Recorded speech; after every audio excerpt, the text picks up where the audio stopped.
The Weight of Truth, How a Silent Agent Crushed a Racist AI System, unveils the story of counterintelligence agent Malcolm Reed. Under the guise of an unassuming, heavy-set man, he meticulously gathered evidence against a racist AI system manipulating law enforcement, publicly humiliated. Malcolm patiently exposed the true faces of the officers enforcing this digital injustice, leading to the collapse of an illicit population control program and awakening an entire community to the insidious weight of truth. The biting chill of the late autumn evening in Liberty City did little to deter the usual foot traffic around the downtown plaza. Neon lights from surrounding businesses bled into the wet pavement, reflecting off the slick surfaces, creating a distorted urban kaleidoscope. Agent Malcolm Reed, a man whose imposing build was accentuated by layers of practical, understated clothing, moved with a deliberate slowness that belied the razor-sharp mind beneath his unassuming facade. His cover as a heavily built, seemingly ordinary citizen was meticulously crafted, designed to blend into the city's diverse tapestry while allowing him to observe the systemic fissures he was tasked to expose. Tonight, however, the target of his observation became the architect of his public humiliation.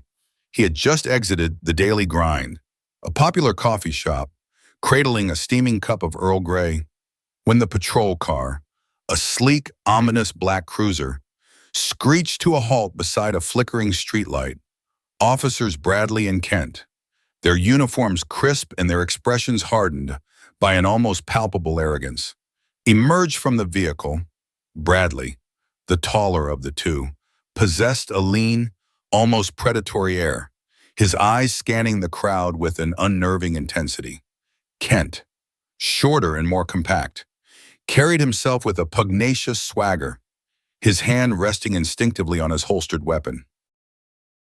Malcolm had been tracking their patterns for weeks, noting their aggressive patrols in predominantly Black and Hispanic neighborhoods, their disproportionate stops, and the chilling regularity with which minor infractions escalated into public spectacles.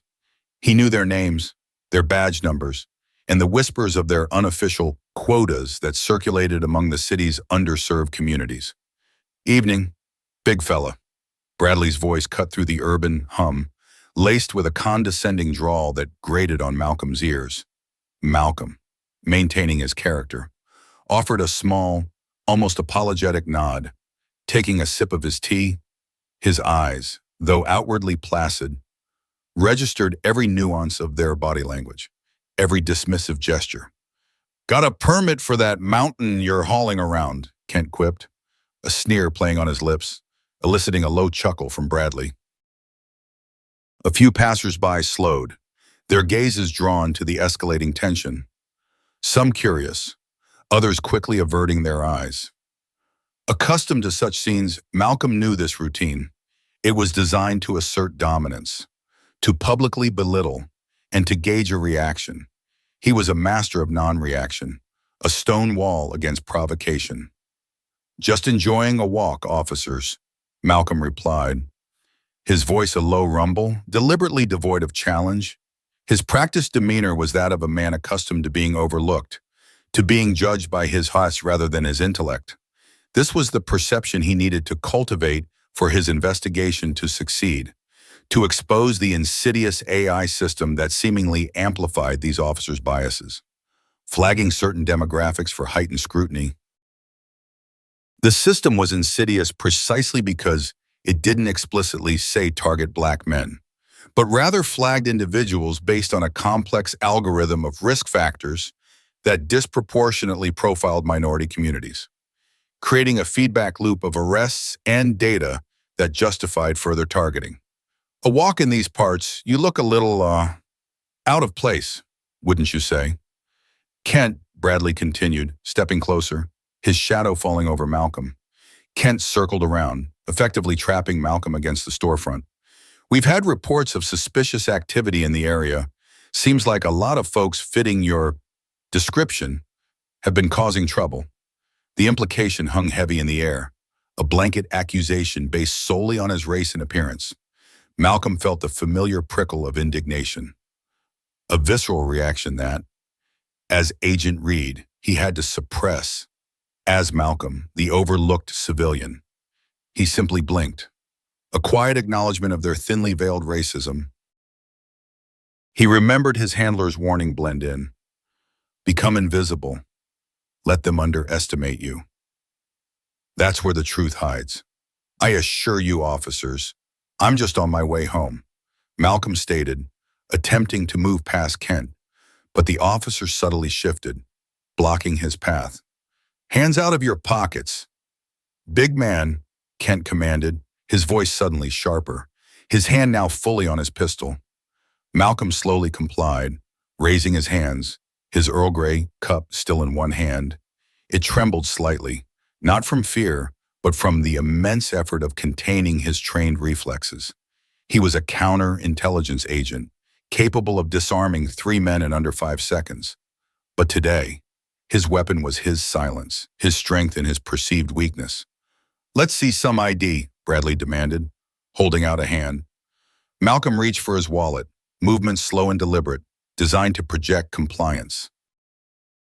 As he pulled out his state ID, Bradley snatched it, scrutinizing it with an almost theatrical skepticism. Malcolm Reed, huh? Born in the city, but you look like you just rolled out of a prison yard. The accusation was baseless, designed purely to humiliate. A small crowd had gathered now, some whispering, some looking away uncomfortably. Malcolm met Bradley's gaze, his own eyes holding a depth that few could fathom, an ocean of suppressed experience and pain.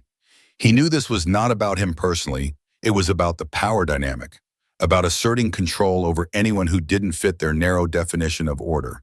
It was about feeding the algorithm, adding another suspicious person encounter to the AI's data pool. Then came the final, crushing blow. You know what, I don't like your attitude, Bradley declared, tearing Malcolm's ID in half with a deliberate, audible rip. The sound resonated in the momentary silence that followed. Consider this a warning. Next time, it won't just be your ID that gets broken. He tossed the torn pieces onto the wet pavement at Malcolm's feet. Kent then accidentally bumped into Malcolm, causing him to spill his hot tea down the front of his shirt. The warmth quickly turned to a sticky discomfort, a physical manifestation of the insult. The officers then got back into their cruiser, leaving Malcolm standing there, humiliated, the torn fragments of his temporary identity scattered on the ground, a silent testament to the casual cruelty of unchecked power. The engine roared to life, and the patrol car sped away, leaving Malcolm to face the stares of the few remaining onlookers, his mission now even clearer, the weight of truth pressing down on him. The lingering warmth of the spilled tea on Malcolm's chest was a stark, unwelcome reminder of the present humiliation. But his mind had already retreated, pulled back by a tide of memory to a different time, a different kind of pain. It was a wound that had never fully healed, merely scarred over, shaping the very core of Agent Malcolm Reed and the silent, enduring man he presented to the world. He was 18, fresh out of high school, brimming with an idealism that had yet to be shattered by the harsh realities of the world. His older brother, Marcus, had been his anchor, his confidant, his hero. Marcus, with his booming laugh and even bigger heart, was a gifted mechanic who dreamed of opening his own garage in their vibrant, close-knit community. One sweltering summer night, a call came from the precinct. Marcus, they said, had been involved in an altercation. Malcolm, his parents, and their Aunt Clara rushed to the station, their hearts a frantic drumbeat of fear and denial.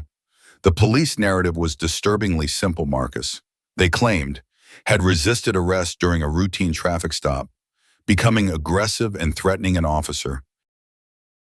But when they finally saw Marcus, he was a ghost of himself, his face bruised, his spirit visibly crushed. He spoke in hushed, fragmented sentences about being pulled over for a broken taillight he swore he'd fixed, about a quick escalation, about being thrown against the car. And then, the chilling silence of a taser. The officers involved had dismissed his pleas, their faces impassive, their words dripping with disdain. Marcus had always been a gentle giant, a man who diffused conflicts, not created them. Malcolm knew.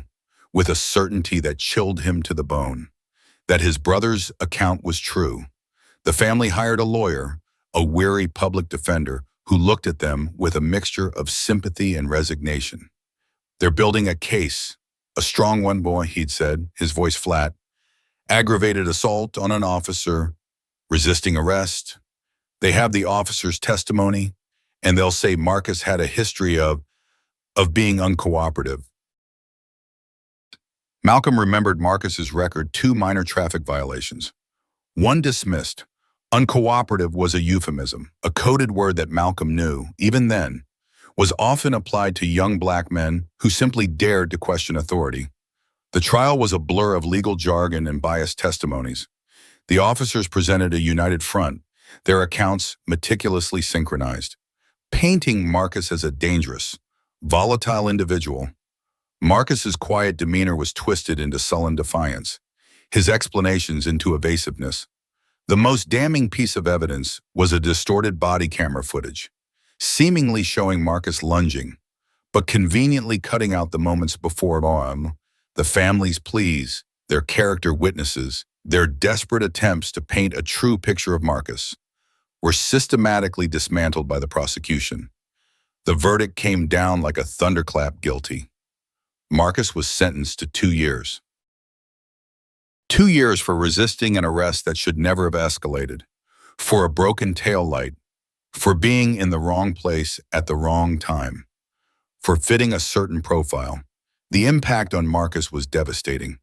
He emerged from prison a changed man, his laugh muted, his dreams shattered. The stigma followed him, poisoning every job application, every attempt to rebuild his life. He became withdrawn, haunted by the injustice, a shadow of the vibrant man he once was. He eventually moved out of the city, seeking a quiet anonymity, his entrepreneurial spirit extinguished. Malcolm had watched his brother's spirit slowly erode, consumed by the corrosive acid of a system that didn't see him as an individual, but as a statistic, a threat. The experience etched itself onto Malcolm's soul, a searing brand of anger and helplessness. He learned a brutal lesson sometimes. Fighting back directly, raising your voice, only makes the system dig in its heels harder. Sometimes, the most effective resistance is born not of confrontation, but of profound understanding, of observing the enemy's tactics, of allowing them to reveal their own corruption. It was this profound, personal trauma that led Malcolm away from his initial dreams of advocacy and into the shadow world of counterintelligence. He realized that the fight against injustice wasn't always a shouting match on the streets. Sometimes it was a meticulous, patient unraveling of unseen threads, a deep dive into the very mechanisms of oppression. He trained relentlessly, honing his mind and body, but most importantly, cultivating a quiet strength, a capacity for endurance that few possessed. He learned to become a ghost in plain sight, to absorb insults, to endure humiliation, because he understood that these were the small prices to pay for the greater victory. He chose the disguise of the big, unassuming civilian, not out of weakness, but out of strategic brilliance. It was a cloak of invisibility that allowed him to move through the city's underbelly, to observe the systemic biases, to collect the granular data that would be invisible to someone perceived as a direct threat. He became a silent sponge, soaking up the prejudice, the dismissiveness, the casual cruelty, knowing that every slight, every insult, every torn ID was another piece of evidence, another brick in the wall he was building against the very system that had broken his brother. The officers who had just humiliated him, Bradley and Kent, were merely cogs in a larger, more insidious machine. A machine Malcolm Reed was now systematically dismantling, piece by agonizing piece.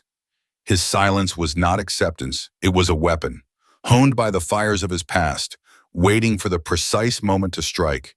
In the weeks following the public humiliation, Malcolm Reed doubled down on his cover, immersing himself further into the rhythm of Liberty City's daily grind.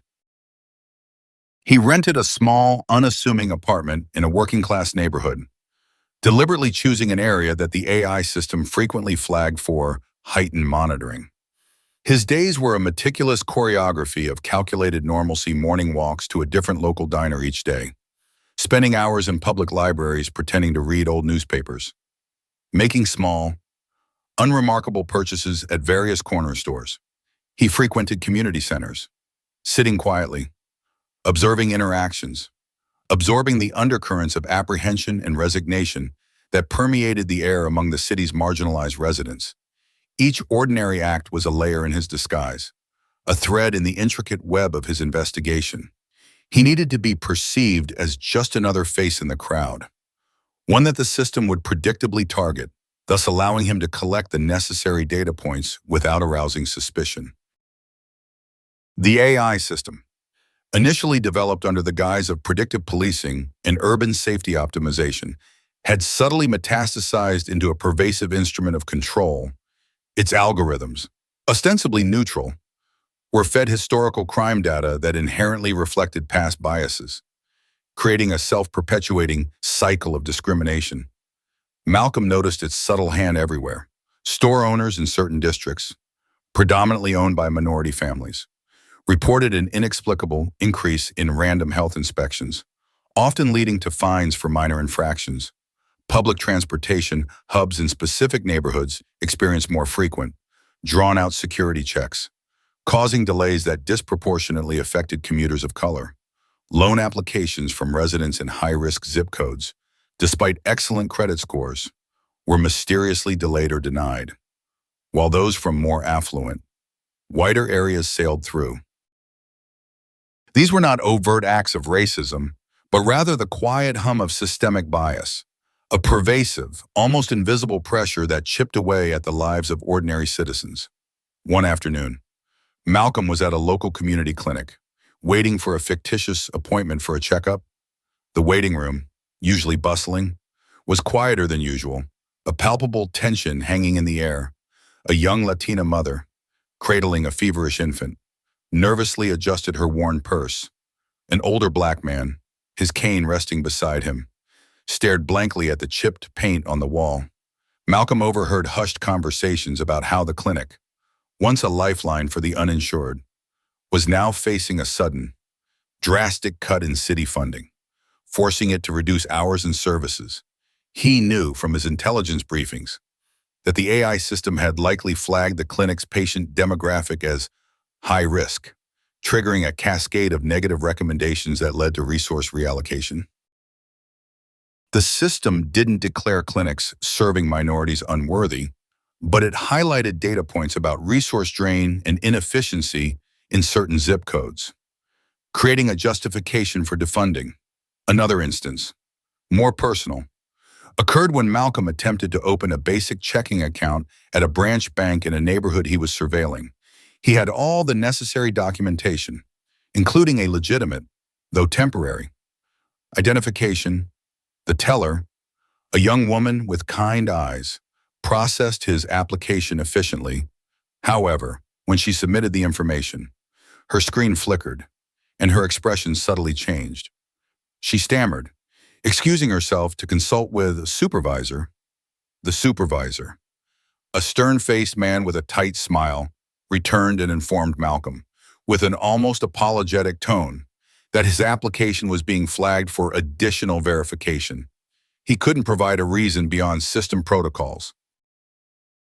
Malcolm knew it was the AI at work, its digital tendrils reaching into every facet of civic life. His profile, constructed by the system, was now subtly impeding his ability to perform even the most basic civilian tasks. The system wasn't refusing him outright. It was simply creating friction, delay, and inconvenience, designed to deter and frustrate. He observed similar patterns in the local job market.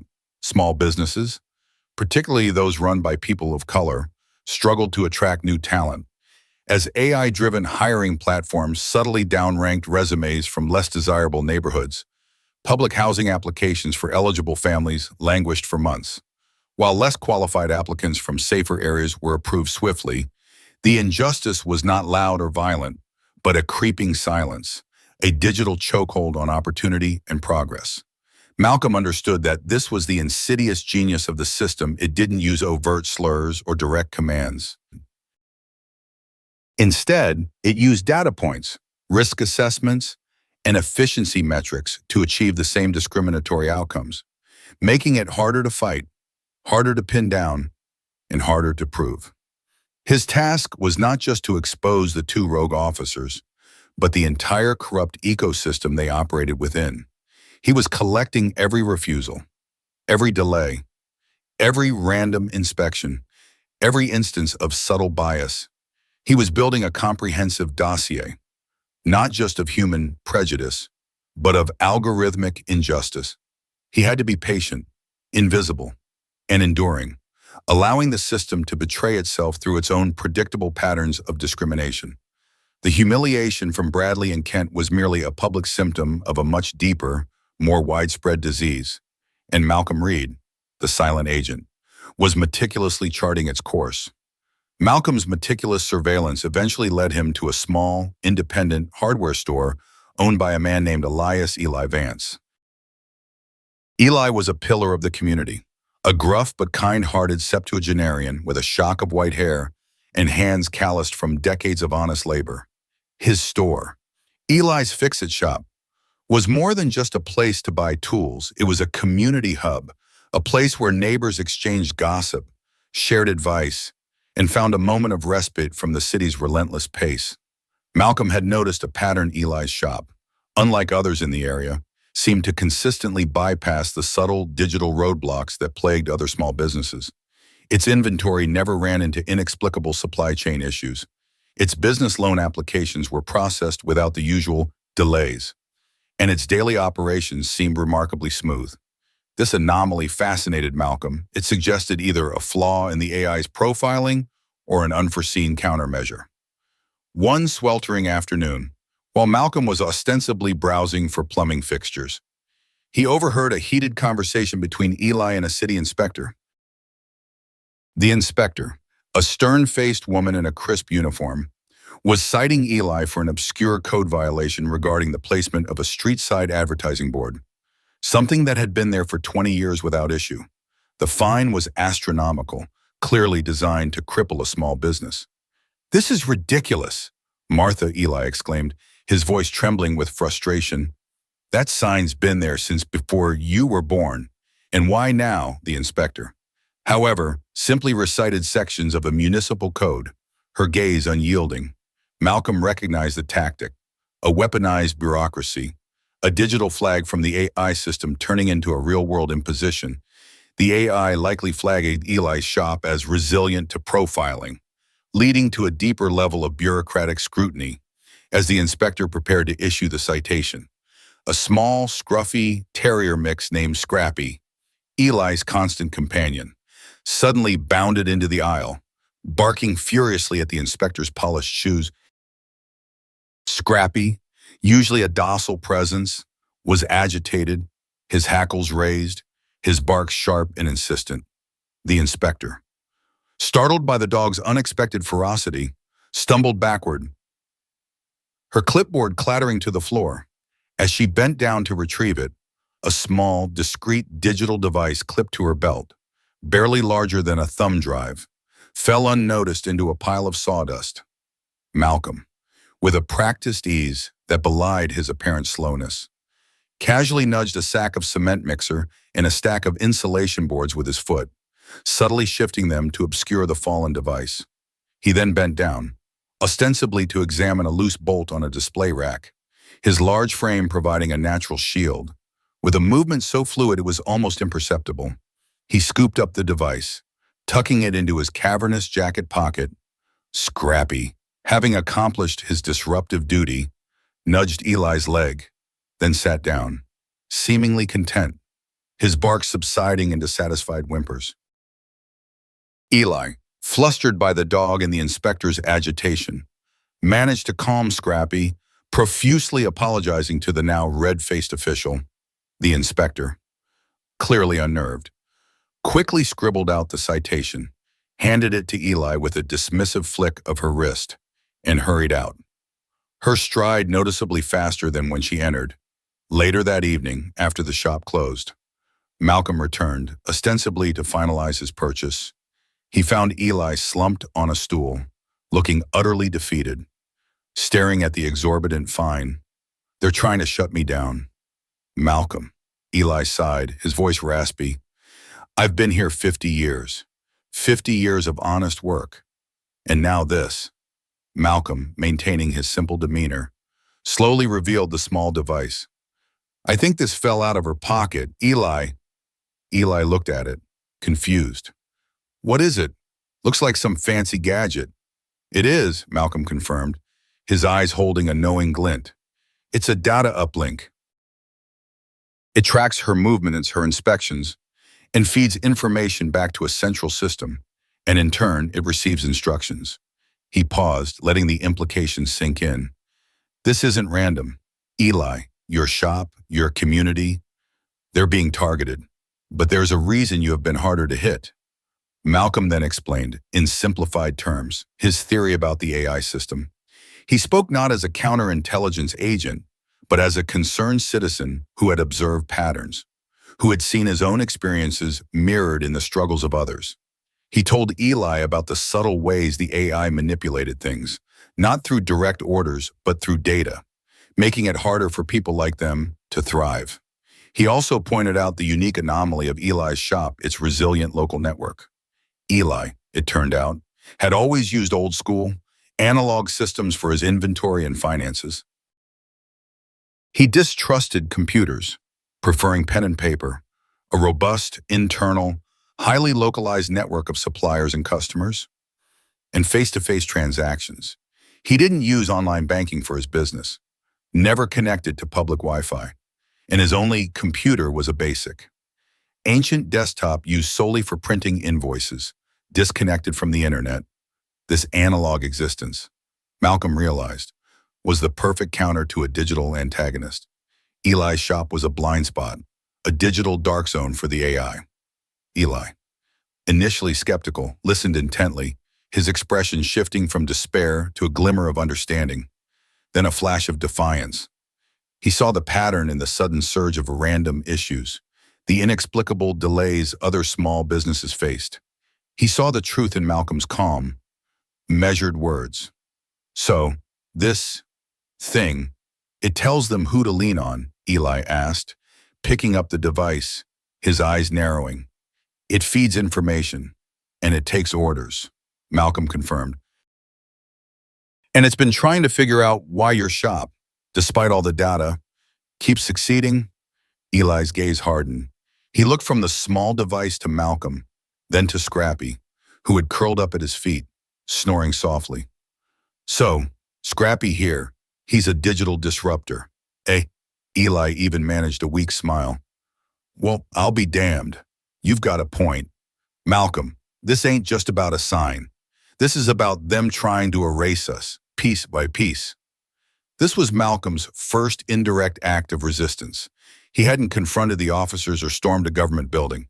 Instead, he had quietly exposed a piece of the AI's operational infrastructure to a trusted, community-minded individual. More importantly, he had found his first ally, an unsuspecting digital ghost whose simple, analog existence was, in itself, a powerful act of defiance against the encroaching digital tyranny. Eli's shop, once a mere observation point, had become a nascent hub of resistance, all thanks to a timely intervention from a scruffy terrier and the silent agent who knew how to listen to the whispers of the system. The annual Liberty City Fall Festival was in full swing, transforming the downtown plaza into a vibrant kaleidoscope of food stalls, street performers, and throngs of families. It was the perfect stage for Malcolm Reed's meticulously orchestrated confrontation.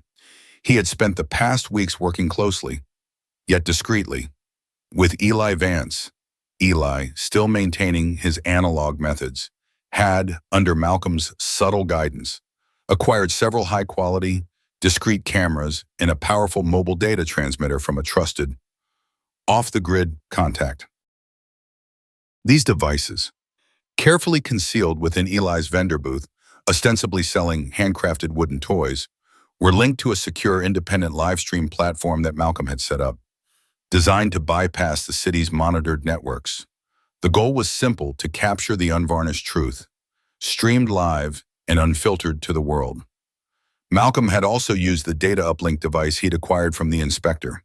He'd painstakingly extracted its data, discovering not only direct links to the AI system, but also revealing a backdoor into its monitoring protocols, a vulnerability he planned to exploit, as expected. Officers Bradley and Kent were a prominent, unsettling presence at the festival. Their patrol car idling ominously near the main entrance, their eyes, always searching, seemed to linger disproportionately on groups of young people of color, on street vendors with non-Eurocentric features, and on anyone who seemed to defy their constructed image of orderly citizen. Malcolm, observing from Eli's booth, felt the familiar prickle of suppressed anger. He saw a young black street artist, Jamal, sketching caricatures with infectious enthusiasm, being subtly scrutinized by Kent. Jamal was a regular fixture at the plaza, known for his vibrant art and easygoing demeanor. He was also, Malcolm knew, someone the AI system had likely flagged for unauthorized public vending, despite having all necessary permits. A petty, recurring harassment tactic. The tension began to coil tightly when Bradley and Kent approached Jamal. "License and permits, sunshine," Bradley demanded, his voice carrying an edge that cut through the festive chatter. Jamal, used to this routine, calmly produced his laminated city permits. Kent snatched them, feigning close inspection. "Looks like a forgery to me," he drawled, tearing a corner of one permit.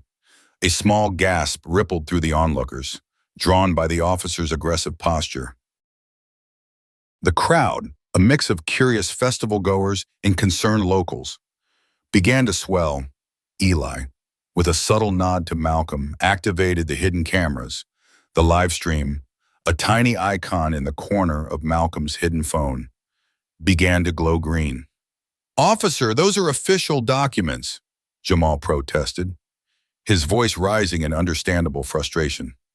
"I paid for those. You can't just destroy them." "Oh, I can do a lot more than that," Kent sneered, pushing Jamal back slightly. "You're obstructing a public walkway and resisting investigation." His hand hovered near his holster. The accusation was absurd. Jamal was clearly within his designated vending space. This was precisely the kind of manufactured escalation Malcolm had predicted. Malcolm, moving with a deliberate, almost lumbering pace that belied his true agility, stepped out from Eli's booth. He still wore his big civilian persona, his expression calm, almost bewildered. "Officers, there's no obstruction here," Malcolm stated, his voice a low, steady rumble, carefully controlled. "He has his permits. I saw him show them to you." Bradley spun around, his eyes narrowing as he recognized Malcolm. "Well, well, if it isn't our walking mountain, still got that attitude problem." "Huh," he sneered, a flicker of sadistic glee in his eyes. "Last time, it was just your ID. This time, maybe we take you down for interfering with the police business." Kent chuckled, moving to flank Malcolm, effectively cornering him.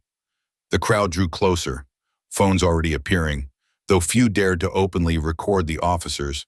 Malcolm knew this was his moment. "You know, Officer Bradley," Malcolm began, his voice gaining a subtle, unshakable authority. "It's fascinating how consistent your behavior is. It's almost predictable, like you're following a script." He paused, letting the implication hang in the air. "Or perhaps following an algorithm." Bradley's confident smirk wavered. "What are you talking about?" "I'm talking about the predictive policing AI," Malcolm continued, raising his voice just enough to be heard by the growing crowd. "The one that flags individuals based on race, socioeconomic status, and even their presence at community events. The one that tells you who to harass, who to escalate with, and who to remove from public spaces." He reached into his jacket and, with a swift, fluid motion, pulled out the digital uplink device he had retrieved from the inspector. He held it up for the crowd to see. "This little device, it's not just for logging inspections. It's an output terminal for that very system. It's been whispering instructions into your ears, telling you who to target.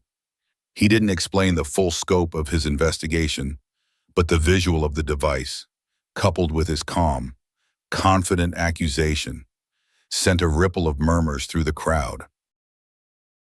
Bradley and Kent exchanged a look of panicked realization. They hadn't expected this seemingly simple man to be so knowledgeable, so prepared. "That's nonsense! That's city property!" Kent yelled, lunging for the device. But Malcolm was quicker. He sidestepped, dropping the device into a small, portable projector he had cleverly disguised as a camera lens cap. With a click, a holographic projection shimmered into existence above him, displaying a series of anonymized data points, heat maps of disproportionate stops in minority neighborhoods, statistical anomalies in suspicious activity reports, and even direct cross-references between the officers' patrol logs and specific AI flags. The data was raw, undeniable, visually demonstrating the pattern of racial bias. The projected data, while abstract to many, was undeniable evidence of a systemic problem. "This system doesn't just predict a crime, it manufactures it," Malcolm declared, his voice now ringing with quiet power.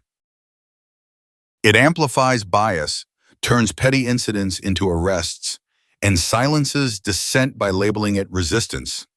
And you two," he pointed directly at Bradley and Kent, his finger unyielding.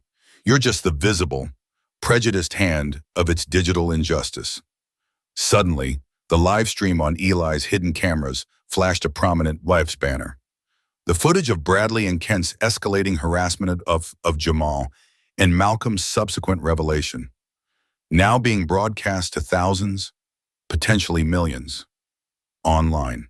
A few people in the crowd, seeing the live feed on their own phones, gasped, realizing the true scale of what was unfolding. Bradley and Kent, their faces paling, lunged again, but the crowd, now fully engaged in witnessing the undeniable truth, began to surge forward, creating a human barrier. The confrontation had reached its explosive climax. The truth, amplified by technology and courage, finally unmasked. The holographic projection of data points, raw and damning, pulsed above Malcolm Reed, bathing the stunned faces of the festival-goers in an ethereal glow. Bradley and Kent, their carefully constructed personas of authority crumbling, lunged at Malcolm, their faces contorted with a primal rage. "That's classified, you're under arrest," Bradley roared, his hand reaching for Malcolm's arm. But Malcolm, with a surprising agility for his size, sidestepped, causing Bradley to stumble. Kent, momentarily distracted by the shifting crowd, found his path blocked by a phalanx of ordinary citizens, their faces a mixture of shock, anger, and a nascent sense of collective defiance. The live stream, now amplified and shared across countless platforms, pulsed with comments and reactions. What began as a local spectacle was rapidly becoming a national scandal. Calls flooded the city's 911 lines, not reporting crime, but reporting the officer's aggressive behavior and Malcolm's astonishing revelations. Within minutes, sirens wailed in the distance, growing louder, cutting through the festive din like a surgeon's scalpel. It wasn't the usual patrol backup. These were internal affairs vehicles, their lights flashing with a different, more ominous urgency. A squad of officers, led by a stern-faced Captain Davies, swiftly moved through the parting crowd. Davies, a woman of unyielding integrity known for her disdain for internal corruption, had already been alerted by the sudden surge of viral footage.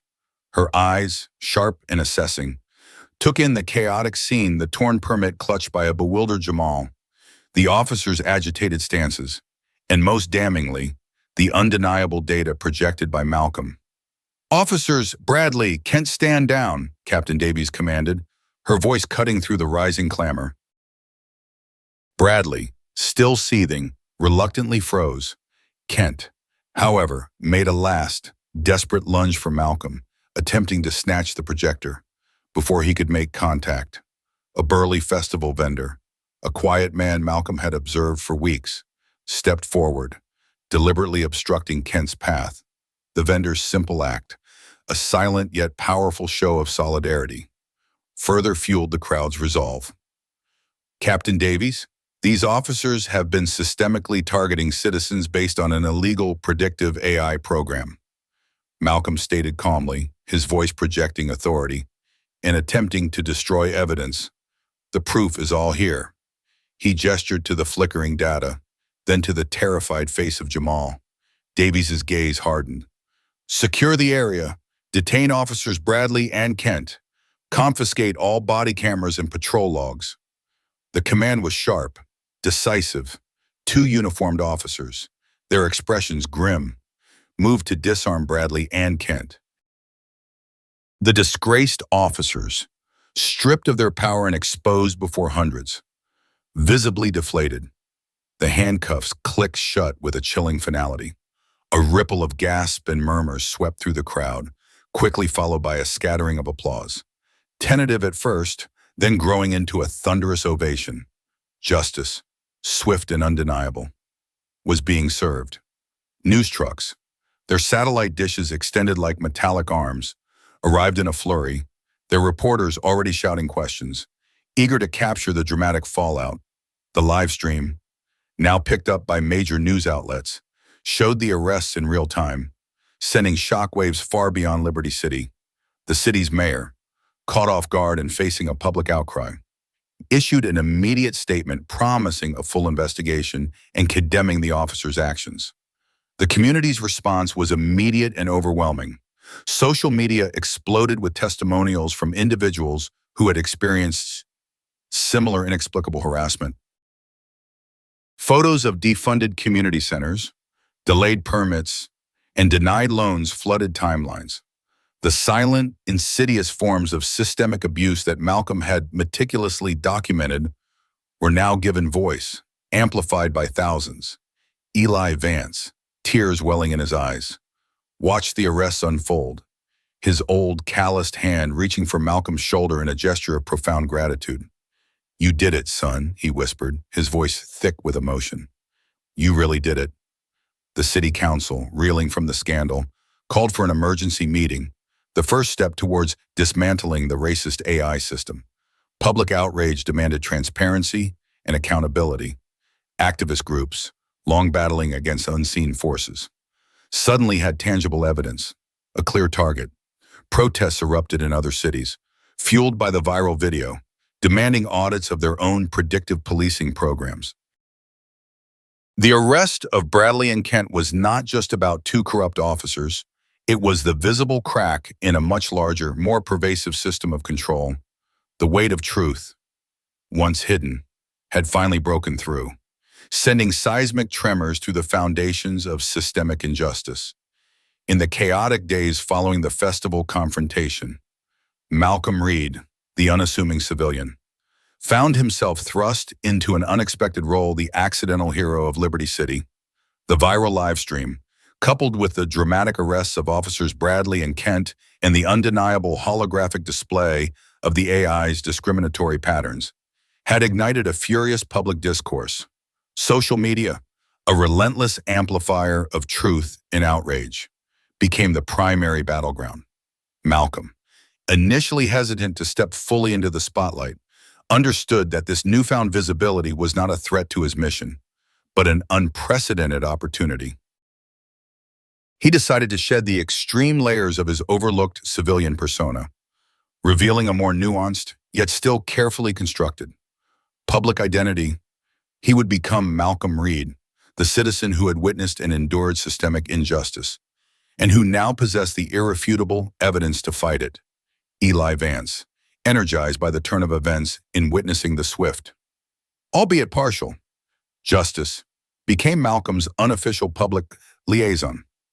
Eli's hardware store, once a quiet community hub, transformed into a makeshift press office and meeting point. Eli fielded calls from local journalists, activists, and even national news outlets, carefully vetting requests and scheduling Malcolm's appearances. He understood the delicate balance between protecting Malcolm and leveraging the public's thirst for answers. Eli's innate distrust of overtly digital platforms meant he championed Malcolm's message through community meetings, word of mouth, And by inviting people to witness the physical data projections, Malcolm continued to refine. Malcolm's initial public appearances were carefully managed. He eschewed grandstanding, opting instead for a calm, factual recounting of his experiences. Amplified by the data he had collected, he spoke at community centers, at town halls, and eventually in televised interviews, always presenting the holographic projections of the AI's biased patterns alongside his personal narrative. He spoke of the countless random inspections, the mysterious loan denials, the subtle but pervasive roadblocks that had made everyday life a struggle for communities of color. He spoke not just of his own humiliation, but of Marcus, his brother, a painful but powerful testament to the long-reaching tendrils of injustice. He explained how the AI system didn't openly declare racism, but instead used algorithms that disproportionately flagged certain demographics for heightened scrutiny, creating a feedback loop of arrests and data that justified further targeting. This resonated deeply with audiences, as many had experienced similar, unexplainable challenges that now, with Malcolm's data, suddenly made chilling sense. This isn't about a few bad apples, Malcolm asserted in one televised interview, his voice a steady, resonant baritone that commanded attention. This is about a system designed to optimize public safety, but one that has instead optimized racial inequality. It learns from our biases, and then it amplifies them. It doesn't use slurs, it uses data points. It doesn't issue explicit commands. It issues recommendations that lead to real-world discrimination. He displayed a new projection, a visual representation of how the AI's risk assessment matrix disproportionately weighted factors common to minority communities, such as reliance on public transport or residence in historically undervalued neighborhoods. We are seeing the data. The evidence is undeniable. We must dismantle this digital injustice. The community, once feeling isolated in their experiences, found solidarity in a collective voice. Malcolm himself began to directly engage online, hosting virtual town halls where he passionately answered questions, debunked misinformation, and guided citizens on how to document instances of suspected AI-driven discrimination in their own lives. He encouraged them to submit their experiences to a secure, anonymized database he established with the help of a hidden network of ethical hackers. The mainstream media, initially focused on the sensational aspects of the arrests, began to delve deeper, inviting experts to discuss algorithmic bias and the ethics of predictive policing. Pressure mounted on the city and federal governments to address the root causes of the scandal. Petitions circulated, demanding a full audit of all AI systems used in law enforcement and civic administration. The initial outrage began to coalesce into organized advocacy, a movement for systemic change. Malcolm, still maintaining a tight circle of trust, began to receive discreet inquiries from internal government agencies, those within the system who, like him, sought to expose and rectify its flaws. The ripple effect of his single, brave act was growing into a tidal wave, reshaping the landscape of public accountability and laying the groundwork for a broader fight against invisible prejudice. Months melted into a year, and the seismic tremors unleashed by Malcolm Reed's bold exposure of the AI system had reshaped Liberty City and beyond. The momentum he generated, amplified by a newly awakened public and tireless advocacy, culminated in a landmark legislative victory, the Digital Justice Act, passed by the City Council and championed by grassroots organizations, mandated a complete overhaul and independent audit of all algorithmic systems used in public services.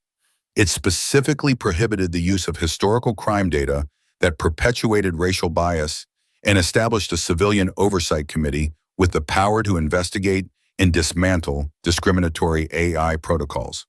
The act became a blueprint for other cities grappling with similar issues, a testament to the power of collective action against unseen injustice. Officers Bradley and Kent faced the full force of the law. The overwhelming evidence from Malcolm's livestream, coupled with the meticulous internal affairs investigation that uncovered a shocking pattern of previous abuses, led to their convictions. They were found guilty of dereliction of duty, malicious misconduct, and aggravated assault. Their badges were stripped, their pensions forfeited, and they were sentenced to significant prison terms, a rare and visible consequence for unchecked police power. Jamal, the street artist, received a public apology from the mayor and substantial compensation for the harassment he endured. His art, once a quiet expression, became a symbol of resilience, his caricatures now often depicting the triumph of truth over systemic oppression. The most profound impact, however, was on the community itself. A palpable shift had occurred. The pervasive sense of resignation that once hung over marginalized neighborhoods began to dissipate, replaced by an invigorated spirit of collective empowerment. Citizens who had once felt isolated in their struggles now knew they were not alone. Community centers, previously struggling, received renewed funding and became hubs of civic engagement, hosting workshops on digital literacy and citizen oversight. The city's demographic data, once a tool for discrimination, was now transparently available, allowing communities to actively monitor and challenge any signs of bias. A public ceremony was held in the very plaza where Malcolm had faced his humiliation, now transformed into a vibrant space of healing and remembrance. Thousands gathered, diverse faces united in shared purpose. Mayor Thompson, humbled by the scandal and genuinely committed to reform, presented Malcolm Reed with the key to Liberty City, a symbol of profound gratitude and recognition. But it was Captain Davies, the internal affairs officer, who had swiftly moved to arrest Bradley in Kent, who offered the most heartfelt tribute. "Agent Reed," she began, her voice resonating with respect. "You showed us that true courage isn't always loud. Sometimes it's the quiet patience to endure, the meticulous dedication to uncover truth, and the unwavering conviction to stand for what is right, even when alone. You didn't just expose a system, you awakened a city." She then revealed Malcolm's true identity as a counterintelligence agent, explaining how his sacrifice of personal comfort and public recognition had been instrumental in exposing a deeply entrenched problem. The crowd, initially stunned, erupted into prolonged applause, a recognition of his extraordinary selflessness. Malcolm, still maintaining his calm, reflective demeanor, accepted the honor. He chose not to speak of himself, but of the larger lesson learned. His voice, once a quiet rumble, now filled the plaza with a clear, resonant message. "This isn't about me," he stated, his gaze sweeping across the diverse faces before him. "This is about the weight of truth. It's about remembering that injustice often hides in plain sight, camouflaged by data, by algorithms, by efficiency. It's about empowering ourselves to question, to scrutinize, and to demand accountability from the systems that govern our lives. Our silence in the face of injustice is its greatest ally, our collective voice, our collective action. As its greatest foe, he then looked at Eli Vance, who stood beaming in the front row, and then to a hopeful-looking Jamal, sketching the scene with a renewed sense of purpose. Let the legacy of this moment, Malcolm concluded, be a constant reminder the burden of proof rests not just on the accused, but on each of us, to ensure that the pursuit of order never eclipses the fundamental principles of justice and human dignity. Let the truth resonate, forever. He then quietly stepped back, melting into the crowd, a silent agent no more, but a beacon of enduring hope and change, leaving behind a city awakened, a system challenged, and a profound message etched into the heart of Liberty City. The fight for true justice, he knew, was an ongoing journey, but a crucial battle had been won, and the seeds of enduring vigilance had been sown.